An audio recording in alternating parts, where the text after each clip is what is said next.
მოგესალმებით, ეს არხი გუჯას გარაჟია და დღეს ჩვენ განვიხილავთ ჩვენ აწყობილ Yamaha X1000 Viragos მოტოციკლეტს. პირველი განხილვა მოტოციკლეტის სხვათა შორის. არხი გამოიწერეთ, სანამ ვიდეოს დავიწყებთ და ლაიქეთ ვიდეო, გააზიარეთ. ვისაც სურვილი გაქვთ დონაციათაც დაგვეხმაროთ და რაც თავარია კომენტარები დაგვიწერეთ. მოგესალმებით. ბევრი შრომისა და ბევრი დღეების შედეგი აგერ. ერთი თვე ვაწყობდით. ხო, ერთი თვე. დაახლოებით ერთი თვე მოუნდი, მთავარი მიზეზი udroობა იყო, იმიტომ რომ პარალელურად მუშაობ სამსახურში. udroობა იყო, თვარ იყო, ანუ ხო, სამსახურში. ფიზიკურად ვერ გამოგივა ნაკლებ დროში. ხო. მოჭირდება. აი ესეთი რო იტყვიან რავი, ჩემთვის პირადად, აი მართლა შედევრი გამომივიდა, იმდენად ლამაზი არის რა. შედევრი, მაგას ხალხი განაცხადა. ხო, მაგიტომაც ვიძახით ჩემთვის მეთქი. პირველად ავაწყეთ ამ მოტოციკლეტი და რა ვიცი. პირველისთვის ძალიან მაგარი შედეგია. მე პირადად ძალიან კმაყოფილი ვარ. ნახოთ კომენტარებში რას. ხო. თან გვინდოდა რომ პირველი მოტოციკლეტი კლასიკური ყოფილიყო. ხო, კლასიკური სტილის ყოფილიყო, სურვილი გქონდა.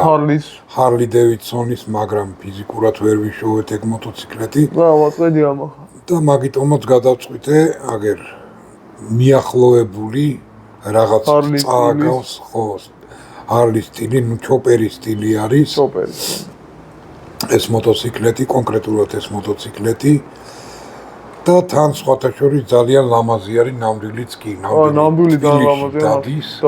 კი, ნანახიც მაქვს ეს მოტოციკლეტი და მართლა ძალიან ლამაზი მოტოციკლეტია. ნამდვილად გავს? კი, რა თქმა უნდა გავს. ხო, თავარი რაღაცა უნდა ვთქვა, რომ ჩვენ მოტოციკლეტის პარება არ ვიცით. ხო, არც ერთმა. ხო. სიმართლე რომ გითხრათ,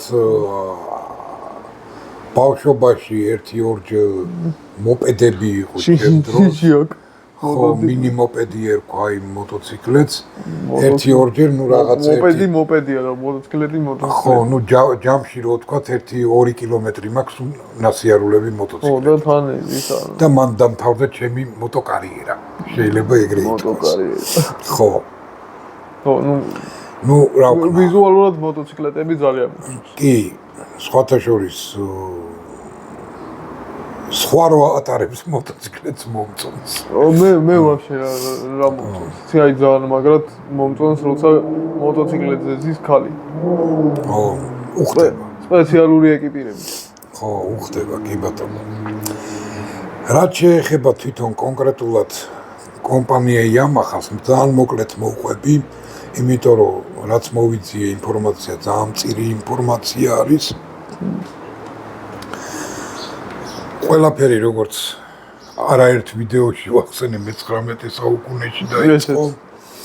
ესეც ეგრე 19 საუკუნეში იწყება და სხვათა შორის არა მოტოციკლეტებით.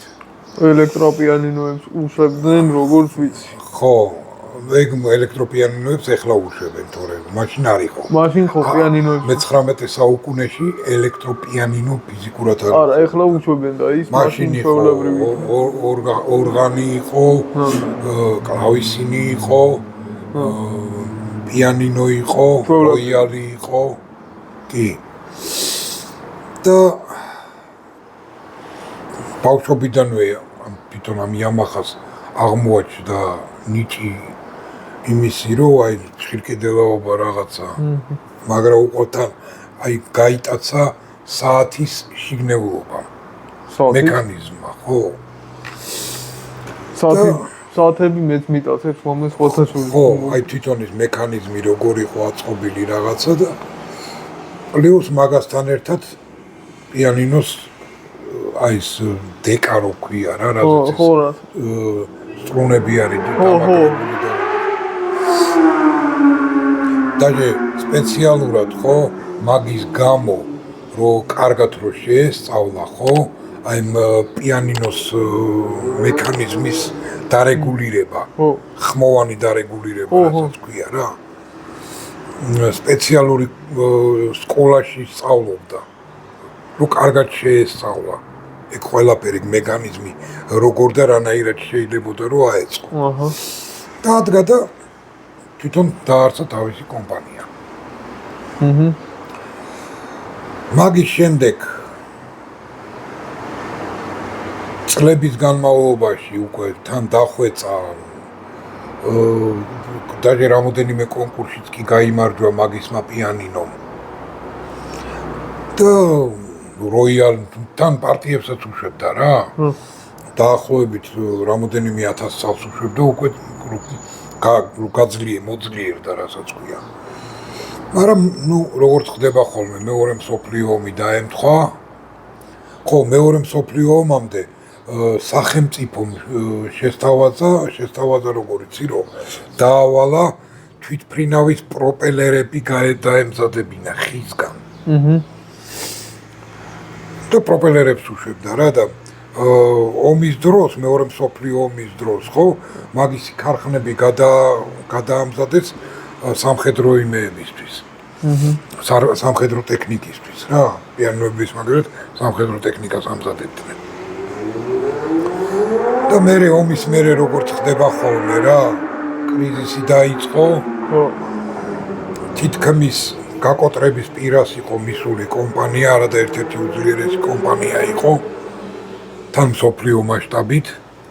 დღესაც კი ძალიან განთქმული არის Yamaha-ს პროდუქცია ამ პიანინოებსა და იმებს. მოტოციკლებს ეხლაც უშვებენ. და ნუ ომის მერე ხა მუსიკისთვის ვისაც ცხელოდა და რაღაცა და ალტერნატივა Yamaha-მ გამონახა თვითონ კომპანიამ, იმიტომ რომ თვითონ ეს პიროვნება დამაარსებელი ვინც იყო, ხო? 1919 წელს გარდაიცვალა. ხო. და კომპანიის ხელმძღვანელობამ გადაწყვიტა მოტოციკლეტების გამოშვება, რომელიც რომ მაგ დროისთვის იყო ძალიან მოთხოვნადი იაპონიაში. იქნება.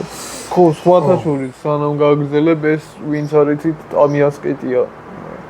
ეს და იქიდან გამოვიდა ესეთი მაგარი რაღაცა. ხო, თუ ვისაც აინტერესებს თუ როგორ ავაწყე აწყობის პროცესი და რაღაცა.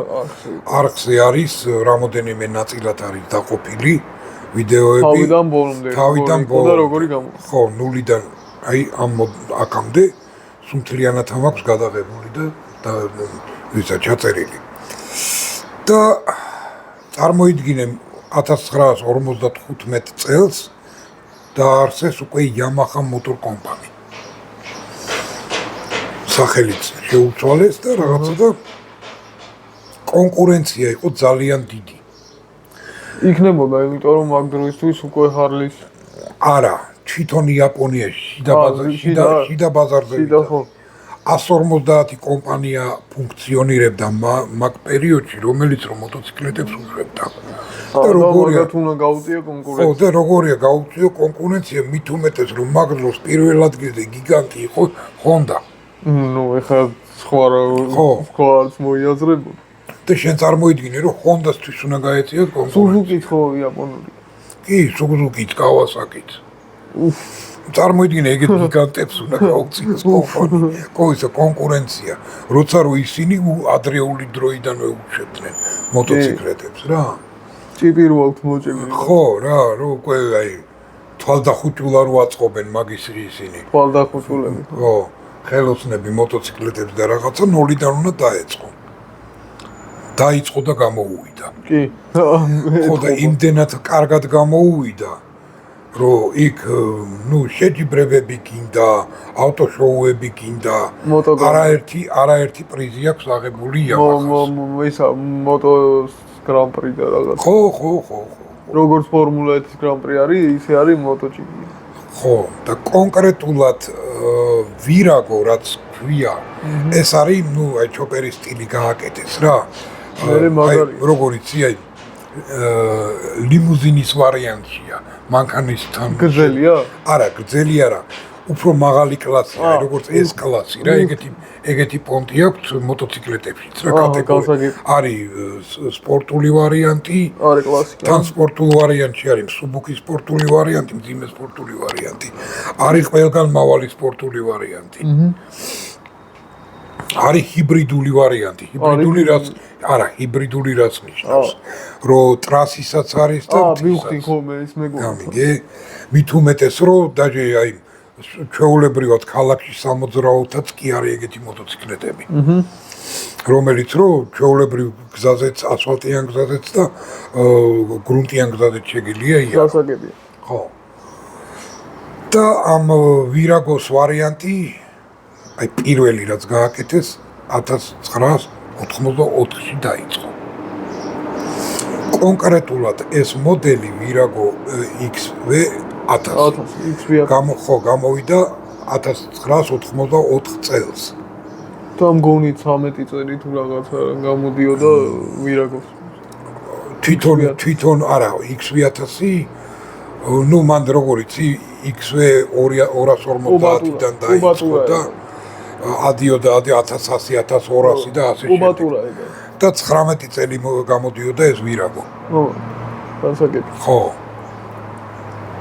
მოკლედ აი ესეთი ისტორია არის ამ დღემდე გამოდის Yamaha-s მოტოციკლეტები, დღემდე პოპულარული არის მსოფლიო ბაზარზე. წარმოიდგინე და არა მარტო მოტოციკლეტები, ზეგან თქვი კიდევ პიანინოები, ელექტროპიანინოებიო. ხო. ეგენიც კი. დაჟე იმდენად პოპულარული იყო საქართველოში Yamaha-s პიანინოები, ელექტროები. რომ Yamaha-ზე უკრავს. ეგეთი ფრაზა გაგიგია? კი, დაჟე გიტარებსაც კი უშვებდა Yamaha. ხო და აი პიანინოს ელექტროპიანინოს ეძახდნენ Yamaha-ზე უკრავს. ეგეთი ფრაზა გაგიგია. ხო, Yamaha-ზე უკრავსო რა. ხო. ой ქორწილებში ადრე იმებში პალატკებში რო აწვევენ ხოლმე აუცილებლად Yamaha უნდა ყოფილიყო. დაჟე დინამიკებს უშვებდა, საკმაოდ სერიოზულ დინამიკებს უშვებდა Yamaha. დავამთავროთ.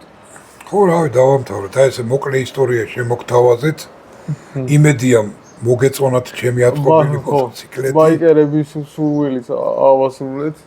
ხო, მაგათი თხოვნაც ავასრულეთ მოტოციკლეტს რატო არ დებთო კომენტარებში წავიკითხეთ. სავარაუდოდ კიდე იქნება რაღაცები. ოღონდ ახლო პერიოდში არ მგონია ვნახოთ. ნუ აი შევხედოთ სიტუაციას როგორ და რანაირად წავა რა. იმიტომ რომ კომენტარებში მოთხოვნებს ეტაპობრივად მიყვებით რა. ვითვალისწინებთ რა. კი ბატონო, ვითვალისწინებთ შეძლებს და გვარად ყველა თქვენს მოთხოვნას. ეხლა დაგემშვიდობებით, არხი გამოიწერეთ, ვიდეო დაალაიქეთ, ვისაც სურვილი გქონდათ დონასით დაგვეხმაროთ, რომ ესეთი მაგარი რაღაცები ვაკეთოთ, განახოთ ხოლმე და გავედით რა. კარგად ბრძანდებოდეთ შემდეგ ვიდეომდე.